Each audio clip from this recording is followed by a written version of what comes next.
Hi, I'm Bonnie Barker with BonnieBabeCrochet.com, and this is video number 2 and also the last video for the Celtic Cross Throw.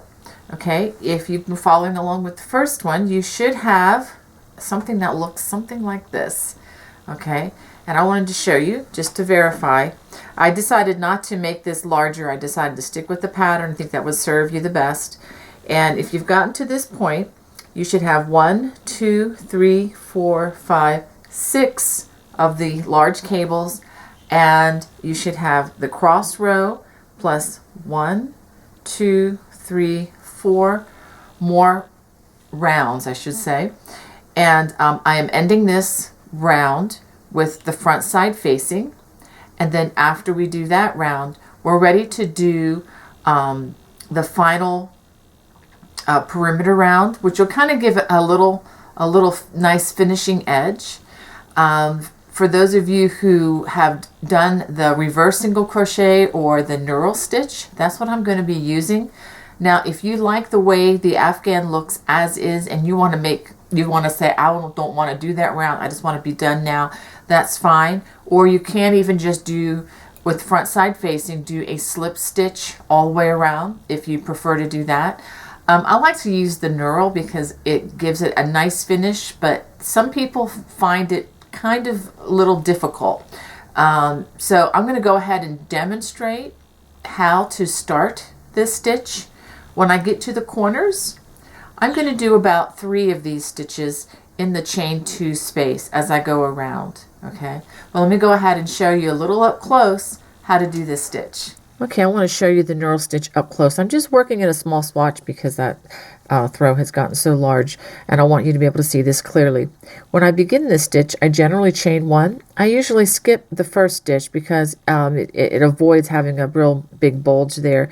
And when I come around at the end, I'm going to work my reverse slip stitch in that place, and I will show that to you in a few minutes. Okay, so we're going to put the hook in, working through both loops.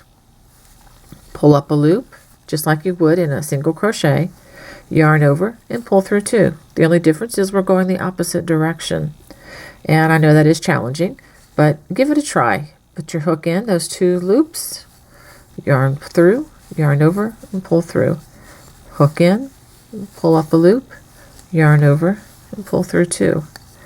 So you can do that all the way across, and when you get to the corner space, just work 3 of these into that chain 2 space. Okay, so go ahead and work this all the way around your throw. Okay, I've worked the knurl stitch all the way around, and this is where we started, right here, if you could see that. And so instead of working another knurl stitch, I'm just going to work a reverse single crochet. Let's try that again. Okay, after working the knurl stitch all the way around, this is actually where we started from, right here.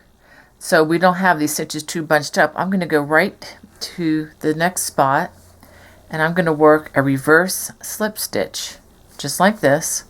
That will be hidden quite well once I hide the loose strand within these stitches. So go ahead and do that, and give it another chain. And I'm going to trim my string, leaving a nice long strand, and give it a tug. And I'm going to go ahead and hide this. I'll show that to you in just a second. Okay, let me show you how to make the tassel. You're going to need a book, approximately 8.5 inches long. If it's a little bit longer, that's even better, because that means you'll have a little more room to work with. And you're going to need a crochet hook and a pair of sharp scissors. Okay, now to attach them, that's something that we'll cover later on. You're going to also need your yarn.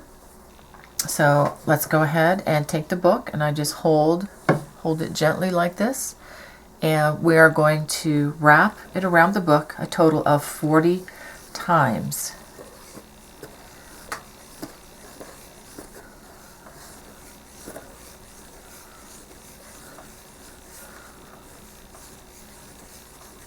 So that's 20 wraps.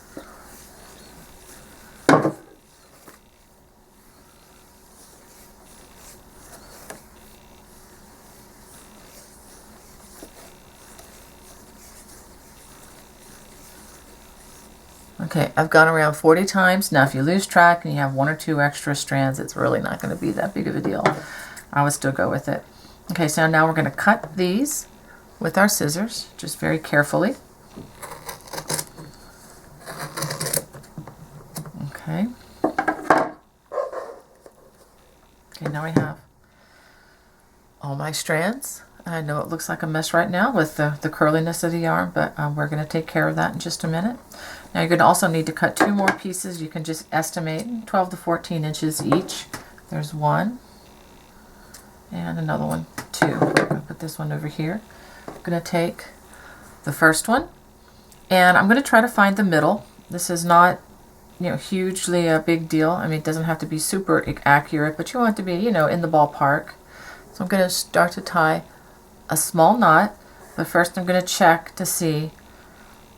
Okay, I can pull that a little bit there. You want to try to make the edges as even as possible, okay, because that way it'll minimize how much you have to trim later. So I just did a simple, just going to do a simple double knot and pull it pretty tightly, and then do that again. Okay, now to keep these 2 strands from getting mixed up in with your other tassel fringe, go ahead and do a little slip knot like this so that they stay safe and away out of the mess. Okay, now we're going to just kind of smooth this out just a little bit with our hand and pull our hand down over about this much, so you have about 1 inch at the top. And I'm going to take the other strand and I'm going to wrap it around 1, 2 times, and then I'm going to tie a gentle knot, just not a knot, but just one time tie it, and just a little bit pull on it. You don't want it to be as tight as the knot up here because we want a little bit to show. Now I'm going to take one end and I'm going to wrap it around. Then I'm going to take the other end and wrap it around the other direction like this. And when they come together, we're going to go ahead and tie a knot. Again, just as tight as the others. We're not really tight on this. And then do it again. Do your double knot. Now to hide the knot so that it's not showing in the tassel, I'm going to take a crochet hook. I'm using a size I or 9 or let's see. It doesn't really matter what the size is as long as it's small enough to go in through the bottom and then up through the head here. Let's try to get it close to where the knot is. And then put those 2 strings under the hook and pull through. And the knot magically disappears so that that's not showing. Okay. Now we still have a bit of a mess and we want it to look nice and straight like this one. Well, how do we do that? This is called the magic of steam. Here's an iSteam machine. I'm going to go ahead and turn it on. It's going to start heating up. This is inexpensive. I bought it. You can probably buy them at your local, I don't know, stores. I found mine on Amazon. And it heats up very quickly, as you can hear. And one thing that I do when I put the water in, I make sure I always use distilled water. That way, if you have minerals in your well water or even in your city water, sometimes they will tend to spew out. If you use and put them in an iron, sometimes you'll notice some things hissing and spitting, and sometimes that can actually burn your garment, and you don't want that. So I use distilled water. And so the steam, if you can see that, it's coming out. It is very hot. And so I just put that near the yarn. It's not going to hurt the yarn. If you can see, but most of the steam, most of the curliness, there's a little bit left here. It just falls out. Okay. I'm going to turn this off. And do be careful of those things. You can burn yourself. After I've done that, I'm going to go ahead and lay this straight, and I'm going to trim. Let me see if I can bring it into your viewfinder. There we go. Back so that you can see. And I'm going to lay this back down flat again. Okay, And this does not have to be perfect. As I've said before, many things in this world are not perfect. Just go ahead and give it a trim. You've got quite a leeway here. You can, trim up to 1 inch off of the bottom of this, and we'll still have plenty, very good tassel. Get that one strand there. Let's see if I like this. Oh, I do. That actually came out better than the first one. So we are done with our tassel. And all we have to do now is tie on our tassels. There is one other thing. If you want a perfectly square throw, I would highly recommend that you block it. And one way you can do that is to wet it. Stretch it to the size, the square shape that you like. Sometimes I do this by laying out these big foam floor pieces that you can buy at craft stores. They're actually much cheaper if you go to Home Depot and places like that. And they're like interlocking pieces. And if you have like 4 to 6 of those, that should be enough to block the dimensions of this particular throw. All right, so let's go ahead. How do you tie this on to the corner? Well, it's just a simple matter of tying it on.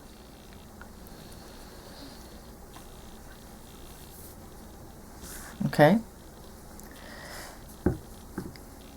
Find that corner, and I would just give it a nice firm double knot a couple times. And now I'll need to get the yarn needle, and I'll show you how to hide this. Okay, now to hide these strands, you can do 1 or even 2 at a time. I'm going to try doing 2 at a time and see if I like the results. We simply thread these into our yarn needle. Okay, and I'm going to run it underneath the knurl stitch. And I think there should be plenty of fabric there to hide this. This is the back side. I'll show you what I'm doing with the needle.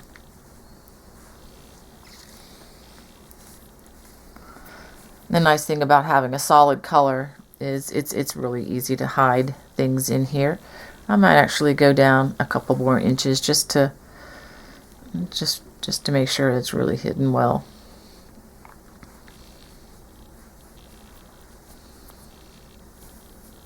Okay, I think that's going to work. Let's pull the rest of it out. There we go. I'm going to take the yarn needle off, and I'm going to just carefully trim these loose threads, and that looks like it's hidden pretty well. And let me hide this other strand. I purposely went one direction for those threads, and I'm going to go the opposite direction for this last thread that ended the knurl stitch.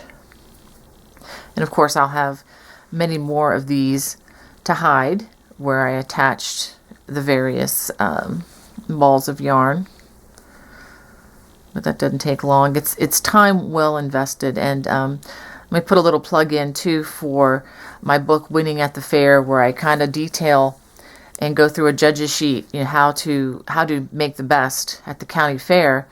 And one of the most important things, of course, besides the obvious, is of having a great design to start with and doing excellent stitch work, but hiding those loose ends. If you have one loose end that is not hidden, that can be the difference between, let's say, a blue ribbon that stands alone and a champion or grand champion award ribbon.